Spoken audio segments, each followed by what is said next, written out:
Rektor, Ibu Dekan, Bapak Ibu sekalian yang saya hormati, ini kesekian kalinya saya berdiri di sini dan tadi Pak Nur betul sekali, kalau di Kudus saya pasti mendampingi anak-anak Bapak, terutama yang jurusan akuntansi dan terima kasih sekali karena kesempatan yang baik untuk bukan mengajari, tapi lebih pada sharing.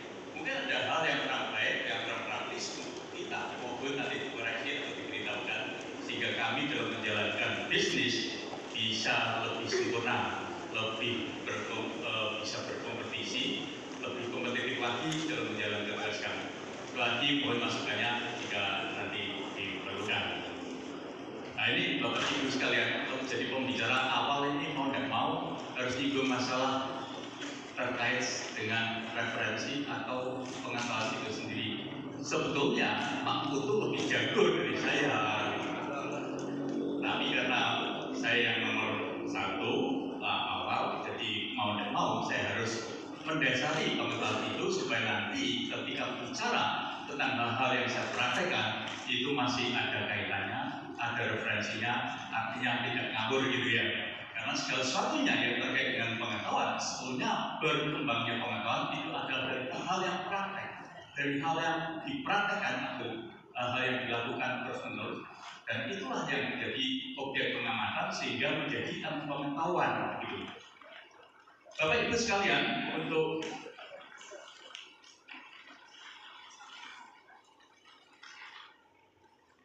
menyingkat waktu,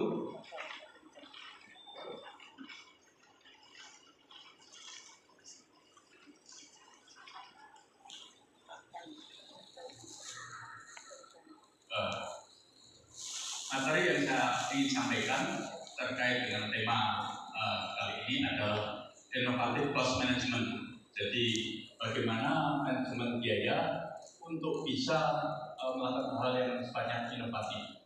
Kalau dikatakan inovatif sebetulnya biasanya jelas, yaitu apa? Upaya kita untuk menggerakkan ide maupun teknologi untuk menghasilkan sesuatu yang punya nilai. Punya nilai itu artinya apa? Punya nilai terhadap konsumen kita, punya nilai terhadap company sendiri, dan punya nilai terhadap apa? Terhadap individu karyawan yang ada di dalamnya. Sehingga inisiatif-inisiatif yang terkait dengan inovasi itu tidak berbasis pada wah yang penting perusahaannya itu bisa untuk segede-gede yang bukan begitu. Jadi investasi keuangan yaitu berupa ide maupun teknologi nantinya bisa menghasilkan sesuatu yang baik itu untuk tiga unsur tadi, konsumen kita, perusahaan, dan juga karyawannya. Maka kalau di Jarum itu banyak sekali karyawan yang lama sekali, termasuk yang bicara ini sudah 41 menginjak 42 tahun. Jadi untuk Jarum, kebetulan saya bekerja di Jarum, jatuh pada tangan yang dengan manajemen baik, dengan partner yang baik, sehingga prosesnya itu luar biasa bagi saya. Ya. Jadi kalau Pak Arman selaku pemilik Jarum, beliau sebagai Deputi Direktur Utama BCA, sering ngobrol di podcast-podcastnya. Beliau itu sekali lagi bukan motivator, tapi sebagai inspirator. Motivator itu ngomongnya teori bisa, ya, memotivasi orang bisa, tapi apakah beliau bisa mempraktekkan? Belum tentu.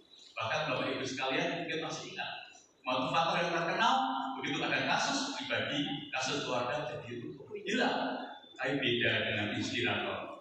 Dia merupakan pelaku. Dia mengedepankan pengalaman pribadinya untuk bisa di-sharingkan sehingga nantinya bisa memotivasi setiap individu yang mendengar dan berinteraksi dengan beliau untuk bisa sama-sama mempraktikkan hal yang baik. Itu bedanya dengan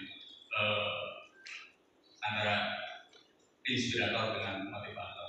Bapak Ibu sekalian, kalau hari-hari ini tentu kita tidak lepas dari Trump atau dia tadi sudah disinggung banyak. Saya tidak bayangkan Pak nanti banyak eksekutif di Amerika itu jadi menjahit sepatu, jadi menjahit kulit dan lain sebagainya. Karena apa? Selain perang tarif Pak, itu kan tindakan-tindakan atau kebijakan Trump itu mengacu kepada pengusiran tanda kutip imigran-imigran yang dianggap tidak sah. Tapi coba bayangkan Pak, bagaimana pekerja-pekerja pabrik di Amerika itu sebagai besar orang Meksiko dan juga mungkin orang-orang Indonesia juga banyak Pak di sana. Yang notabene kalau itu semua dipraktekkan, ratusan ribu orang Meksiko harus kembali ke negaranya. Kalau Indonesia sedikit Pak, kurang lebih 20 ribuan yang diindikasi kemungkinan lagi deportasi. Nah ini tentunya akan berdampak yang baik. Ya. Ada hal yang perlu diingat di sini terkait dengan tema yang ingin saya sampaikan. Yang pertama terkait inovasi dan cost reduction, innovation type, dan objektif yang terakhir yaitu hal-hal praktek yang sudah kita lakukan. Saya lanjutkan Bapak. Jadi upaya-upaya inovasi itu tidak lepas dari upaya-upaya untuk membuat sesuatu yang lebih efektif, lebih efisien, lebih berguna. Ya. Karena apa? Ini tentu akan terkait dengan pengeluaran biaya itu sendiri. Jadi kalau pengeluaran biaya sendiri itu hanya tindakan atau aktivitas kita untuk membuat lebih efisien, lebih efektif kerja, tapi tidak berdampak, itu akan sia-sia. Maka di sini jelas bahwa bagaimana supaya penghematan dari hasil proses inovasi tadi bisa menghasilkan suatu hal yang lebih punya nilai. Punya nilainya apa? Yaitu poin pertama mungkin terkait dengan market share. Harapkan dengan inovasi ada penghematan, ada efektivitas dalam pengelolaan organisasi kita dalam hal biayanya, itu berdampak luas pada suatu market share atau porsi penjualan kita menjadi lebih meningkat.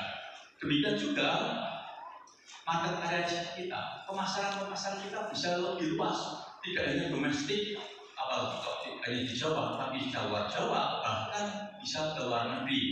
Ya. Juga ujung-ujungnya bisa menaikkan revenue kita, menaikkan profitabilitas kita, keuntungan kita, dan juga bagaimana inovasi-inovasi itu akan memberi dampak pada konsumen. Jadi setiap tindakan inovasi itu tidak harus dibayar oleh konsumen kita dengan harga yang mahal. Hari ini Bapak Ibu sekalian, kalau kita lihat fenomena kompetisi, yang akan memenangkan itu bukan membuat sesuatu barang yang mahal, tapi bisa membuat barang yang berkualitas dengan harga yang paling rendah. Itulah perusahaan-perusahaan yang bisa berkompetisi dengan baik. Kalau sesuatu barang dibuat dengan bagus, kualitasnya bagus, betul, tapi kalau biayanya itu memberi dampak pada harga yang mahal, tidak akan tercapai kondisi yang ideal. Apalagi kalau dikaitkan pertumbuhan ekonomi kuartal pertama di bawah 5%, dampaknya yang realistis, maaf ya, golongan ekonomi yang bawah, daya belinya merosot. Yang kelas menengah, apakah bebas karena punya tabungan? Tidak juga. Menurut data-data statistik ekonomi menunjukkan kalangan bawah juga mulai tergerus tabungannya. Kalau tahun-tahun lalu dikatakan, masih aman ini. Kelas menengah masih punya tabungan, masih bisa bekerja, masih bisa menyimpan uangnya. Hari ini banyak perusahaan yang di layoff, banyak PHK di mana-mana. Sehingga mau tidak mau kelompok menengah juga terkena dampaknya. Mulai menggunakan tabungannya, menggunakan investasinya untuk keperluan apa? Terpaksa untuk keperluan konsumtif. Mungkin kalau yang di bawah masih diterima namanya BLT, nah tunjangan macam-macam dari pemerintah, masih bisa hidup dengan layak dengan baik, walaupun sekali lagi DP-nya rendah. Demikian juga kita harus juga memaintain kompetitiveness. Tidak bisa hal-hal yang terkait dengan inovasi ya membuat biaya perusahaan kita lebih efektif dan efisien hanya kepentingan bisnis kita. Tapi kita juga mesti mengantisipasi bagaimana nantinya kita bersaing. Nanti contoh-contoh di poin keempat akan saya sampaikan. Saya lanjutkan karena waktunya terbatas ya. Dan ini Bapak Ibu sekalian.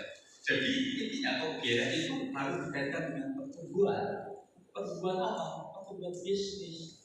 Ya, kalau penghematan tidak berdampak pada pertumbuhan, saya kira percuma.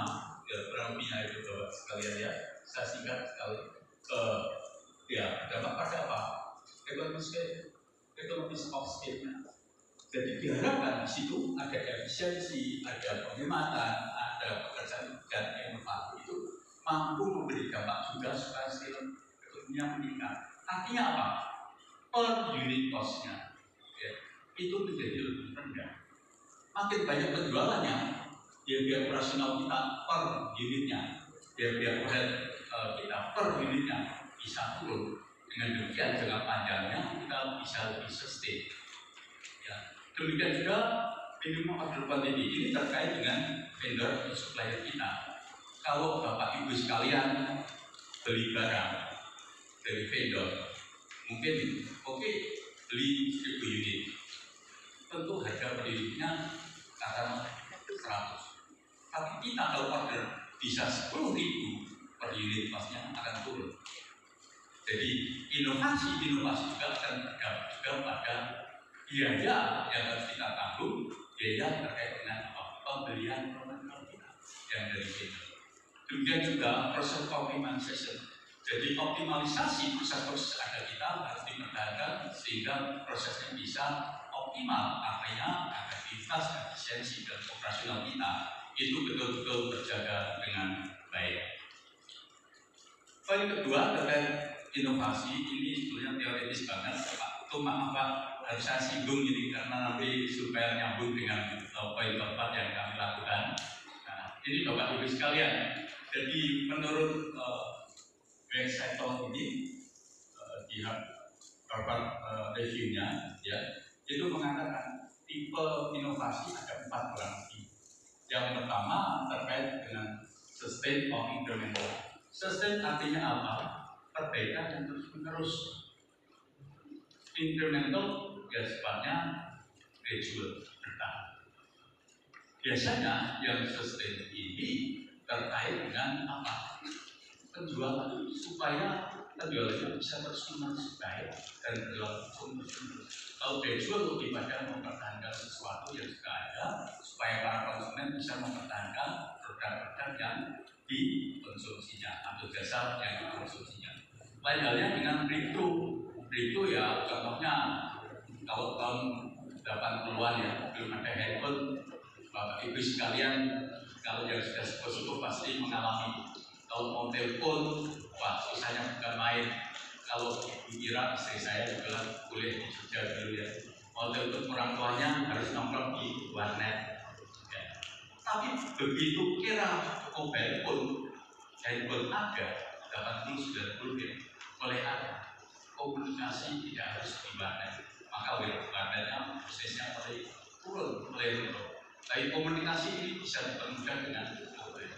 Demikian juga iPhone baru dengan berbagai macam fitur yang memudahkan komunikasi. Ini terkait dengan fitur.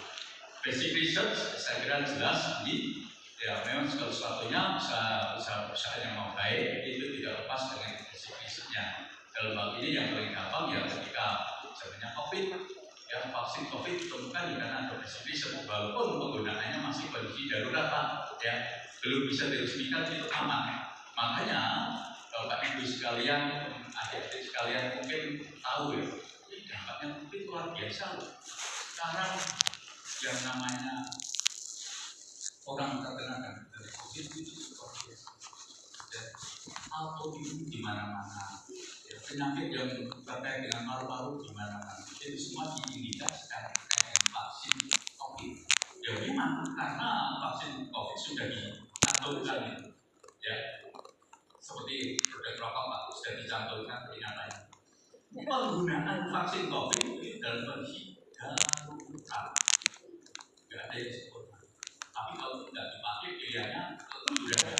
Kalau dipakai bermasalah. Nah, jadi terpaksa pakai. Saya pun terpaksa pakai Pak. 4-5 kali divaksin, tapi kena dampak cuma yang namanya long COVID itu berdampak ke diri saya pribadi. Dan terus masih saya berdiri di sini. Demikian juga dengan vaksin meningitis, nah itu terjamin karena penelitiannya 10 tahun lebih. Setelah itu baru diimplementasikan ke masyarakat. Ya. Demikian juga kalau kita lihat fenomena teknologi Huawei dengan 5G atau dengan 5G sudah 50G gitu. Luar biasa dampak teknologi di peradaban China saat ini. Jadi berperan harus diakui China kompetisi teknologinya kayaknya nggak kalah dengan Amerika karena praktek-praktek itu sudah terjadi kemudian luar biasa hebatnya. Ya, disruptif. Bapak Ibu sekalian pasti menikmati fitur ini. Bapak Ibu sekalian pernah menggunakan jasa Gojek, Gopar dan sejenisnya. Ya. Jadi provider atau bisnis perusahaan taksi itu tidak harus memiliki armadanya sendiri. Armadanya dimiliki oleh siapa? Ya pemiliknya itu yang suatu drivernya sendiri. Sehingga provider dalam hal ini jasa layanan cukup membuat app atau aplikasi online sehingga bisa menikmatinya. Kurang lebih teorinya begitu. Nanti kalau kurang jelas bisa dicatat dipakai sebagai referensi untuk bacaan untuk memperdalam pengetahuan Bapak Ibu sekalian maupun adik-adik sekalian yang di sini. Ya, tujuan bisnis yang terkait dengan inovasi ya memenangkan kompetisi. Intinya begitu. Kalau tidak kita tergilas. Bid of itu tentang gitu ya. Kalau tidak bisa mengalahkan yang lain akan dikalahkan. Itu dasarnya pengusaha kurang lebih punya motor kurang lebih begitu. Begitu ya Pak Gunawan yang kurang lebih ya. Terus sebab itu Pak Gunawan juga pasti nanti punya cerita yang banyak bagaimana beliau harus sustain untuk mengelola perusahaannya bisa berkompetisi dengan yang lain bisa menang. Ya. Di samping itu kita juga harus menyesuaikan dengan kemajuan teknologi. Tidak bisa tinggal diam. Jadi kalau saya tekankan di depan bahwa yang namanya inovasi selalu alokasi dana kita, keuangan kita. Basisnya apa ya? Itu alokasi ide maupun hal-hal yang terkait teknologi untuk menghasilkan sesuatu yang lebih berharga bagi semuanya, termasuk bagi konsumen. Ini teori winning competition. Jadi kalau di tempat kita, Bapak Ibu sekalian, kebetulan kami di industri rokok ya, Bapak Ibu sekalian, adik-adik mahasiswa, terima kasih. Andai kata Anda tidak merokok, terima kasih. Tapi kalau Anda merokok, ingatlah kepada kita ya Bapak Ibu sekalian. Ya. Kita ada kompetitor, yang satu di Kediri, yang satu lagi di Pandangan Jawa Timur. Jadi kita harus bisa memenangkan kompetisi itu. Ancaman-ancaman yang dilakukan oleh kompetitor kita harus respon. Salah satunya bagaimana kita mengelola biaya-biaya itu supaya tidak sia. Itu salah satunya supaya bisa kita memberi kontribusi yang lebih pada konsumen kita. Ya, di samping konsumen juga tadi orientasinya ke perusahaan kita sendiri. Di samping itu supaya apa? Supaya kita juga bisa mempertahankan atau eksistensi sumber daya manusianya. Jangan sampai ketika terjadi goncangan-goncangan penjualan turun, produktivitas turun, solusinya gampang PHK. Tapi Jarum tidak demikian. Jarum boleh mengalami goncangan masalah penjualan, boleh mengalami goncangan masalah profitabilitas, tapi prioritas mempertahankan sumber daya manusianya ini luar biasa. Karena itu sudah saya ceritakan ini karena apa? Sudah terbukti Pak, saya 42 tahun yang masuk perasaan jadi terpanjang juga mau terus gitu ya. Ya. Yang kedua, ancaman itu datangnya dari produk-produk substitusi. Ya, ada vape, ada rokok yang dan itu juga ada produk-produk lain, termasuk perusahaan-perusahaan farmasi ingin menghilangkan produk kita, ya, mengganti dengan obat-obatan dan seterusnya. Bisa juga datangnya dari ancaman-ancaman yang pemain-pemain baru. Bapak Ibu sekalian, ini sorry ngomong di sini ya, kompetitor kita, ya perusahaan yang baru masuk, bentuknya itu bukan lebih karena perusahaan lain gampang diantisipasi. Tapi tapi rokok ilegal, Bapak Ibu sekalian.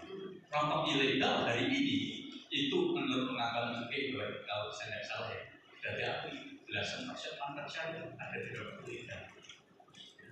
Rokok ilegal ini yang mengancam industri kita. Jadi terus terang kalau pemerintah tidak sigap mengantisipasi keberadaan mereka, ya akan berdampak buruk ke industri. Yang ujung-ujungnya berdampak buruk juga pada seorang cukai. Karena apa? Kalau misalnya kita perusahaan pasti bayar cukai, bayar pajak oleh BPN, PPH dan seterusnya.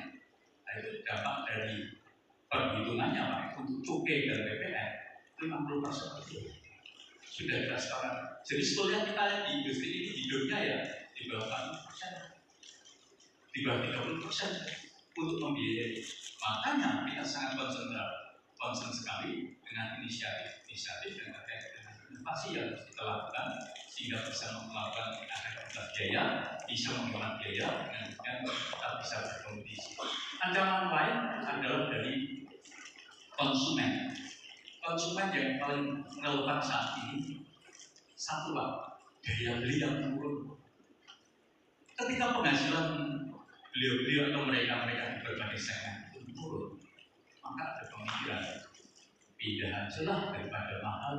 Kebetulan di industri kami loh, kita sedang nomor 2 produknya produk premium, tentu harganya tidak bisa dikatakan murah, tapi harga premium. Kalau daya beli masyarakatnya turun, dulu seloyal-loyalnya konsumen baru, ketika tiap hari dihadapkan pilihan, wah ini sebagian sudah dipakai belanja oleh ibu untuk kepentingan anak-anak, sisanya pakai busuk. Ketika pakai busuk, yang dicari apa? Produk yang lebih murah kan? Saya kira itu realistis. Maka sebagai industri tempat kita itu identik dengan daya beli masyarakatnya. Kalau daya beli masyarakat turun, Pak, rokok-rokok premium akan turun. Rokok-rokok yang telah murah akan naik. Tapi Pak, yang namanya rokok ilegal jatuhnya murah sekali karena tanpa bayar pajak, tanpa bayar cukai. Dan ini kompetisinya nggak fair Pak, nggak fair. Sehingga mau tidak mau kita harapkan pemerintah bisa cekatan segera menangani sehingga betul-betul dalam kondisi ini bisa terjaga. Demikian juga Pak terkait dengan supplier. Supplier itu sendiri kalau terlalu kuat, kalau fokus ya pasti akan menimbulkan masalah kita. Jadi nanti harga raw materialnya gimana? Tapi diharapkan kalau suppliernya makin banyak, ya mampu memberikan harga terbaik kita. Waktunya mungkin hampir habis, saya lewati aja. Nah, ini segala sesuatu terkait dengan proses kita pasti harus mengantisipasi disrupsi teknologi, ya, otomatisasi harus dilakukan supaya nanti apa kita entry data tidak perlu ketik-ketik. Ini adik-adik asuransi saya mau stressing di sini. Anda jangan berpikir bahwa pekerjaan Anda itu akan mudah. Memang hal teknis, entry data terkait dengan klasifikasi data, terkait dengan reporting yang biasanya dikerjakan manual itu akan hilang. Betul sekali. Tapi bukanlah Anda itu diposisikan hal yang paling mulia. Level Anda menjadi naik. Karena yang dibutuhkan adalah ketika Anda punya kemampuan analitis yang baik, mereview dengan baik, memberikan kesimpulan-kesimpulan baik, memberikan jasa akuntansi, jasa keuangan dengan baik. Itu mesti Anda pikirkan. Jadi jangan pikir wah akuntansi masa depannya suram sehingga tidak perlulah ambil jurusan akuntansi. Tolong diberitahukan adik-adik dan Bapak Ibu sekalian bahwa akuntansi tetap dibutuhkan. Bahkan secara ekstrim Pak, orang akuntansi, lulusan akuntansi itu yang paling terakhir meninggalkan perusahaan. Percaya? Ini kita berada di. Jika ada perusahaan yang bangkrut, siapa itu yang akan menghitung laporan keuangannya? Apakah orang produksi? Maaf ya, Bapak Ibu sekalian yang baru produksi ya. Apakah orang riset, orang marketing, orang distribusi? No. Semua tergantung dari adik-adik sekalian. Jadi adik-adik mesti berbangga punya kesempatan untuk belajar sama Bu Anas, dengan Pak Putu dan lain sebagainya. Karena Anda orang yang terakhir akan meninggalkan perusahaan. seandainya terjadi kebangkrutan ya, mudah-mudahan tidak pernah terjadi, Anda bisa bekerja dengan baik dan perusahaan tersebut bisa tumbuh dengan bagus, tidak ada kebangkrutan di perusahaan-perusahaan yang akan Anda tinggal. Sekali lagi, ini yang perlu diingatkan, perlu disampaikan ya Bapak Ibu sekalian, Bapak Ibu dosen, maaf, mesti promosi ya bisa-bisa bahwa orang keuangan khususnya akuntansi adalah orang terakhir yang meninggalkan institusi atau perusahaan. Percaya sama saya. Ya, terkait dengan cloud computing supaya efisien ya, tidak perlu membuat server sendiri, tapi kita bisa sewa atau kalau punya bisnis tertentu yang begitu sudah menggulita ya, dengan cloud computing itu pasti lebih efisien. Tidak harus menegakkan atau membuat server sendiri yang tentunya akan lebih boros. Demikian juga dengan mobile computing. Sekarang Bapak Ibu sekalian, kalau teman-teman kita di distribusi ya, mereka melakukan entry data terkait dengan penjualan invoicing, tidak perlu ketik-ketik lagi, tinggal tunjuk-tunjuk di handphone, di laptop atau di tab yang di bawah ya. Itu bisa dilakukan sehingga lebih efisien. Demikian juga invoicing terkait pembelian ini dibantu oleh robotik. Bahkan tidak hanya tulisan yang standar, hasil ketikan yang rapi, tidak. Tulisan tangan termasuk kalau tulisan saya jelek itu bisa dibaca dengan bantuan alat RPA. Dengan demikian bisa efisien. Berarti ini saya sebelum tadi tentang itu. Anda diharapkan adik-adik sekalian ya, tapi harus belajarnya sungguh-sungguh loh dengan Pak Putu atau Ibu Anas ya, dengan sungguh-sungguh sehingga kemampuan analisis Anda menjadi lebih hebat, sehingga Anda bisa memberi kontribusi yang terbaik bagi perusahaan. Nah, ini praktek-praktek yang kita lakukan atau kecil di company kita. Beberapa hal yang bisa dilakukan adalah bagaimana kontrol budget dan realisasi itu harus dilakukan. Ya. Pengeluaran biaya, alokasi budget mesti harus dikaitkan dengan prestasi-prestasi apa yang harus tercapai. Jangan sampai pengeluaran biayanya ngalir terus, tapi tidak pernah ada pencapaian. Itu percuma, ya. Jangan sampai itu fokusnya, Bapak Ibu sekalian atau adik-adik nanti sebagai praktisi, fokusnya bagaimana cepat-cepat menghabiskan budget. Tidak boleh begitu, harus dibalik. Bagaimana supaya bisa mencapai prestasi, achievementnya itu bisa tercapai dengan melakukan penghematan biaya. Ya, kalau di tempat kita Bapak Ibu sekalian, karena pemiliknya baik, kalau usulan budget itu tidak pernah, hampir tidak pernah. Selama 40 tahun saya bekerja, hampir tidak pernah ada budget yang usulan budget yang itulah hampir tidak ada dalam proses 40 tahun lebih saya bekerja. Intinya apa? Pemilik punya pemikiran. Ini yang jago-jago yang hal-hal teknis itu ya mesti karyawannya, mesti manajemennya, mesti yang kelola bisnis itu harus dipercayakan untuk bisa dipertanggungjawabkan. Ya, jangan sampai justru kalau diberi kepercayaan harus dipertanggungjawabkan, harus diselewengkan. Jadi orientasinya tentu berdasarkan kinerja yang bagus. Ya, jangan sampai tadi kebalik yang penting budgetnya dihabisi terus tahun depannya soalnya kalau tidak dihabiskan nanti dipotong budgetnya. Kan ada ketakutan gitu loh Bapak Ibu sekalian. Ya, jangan sampai. Ya. Singkatnya. Oke, ya ini hal-hal yang bisa dilakukan terkait nanti kalau ada yang kalau dicatat silahkan dicatat. Ya, ini tadi terkait budget.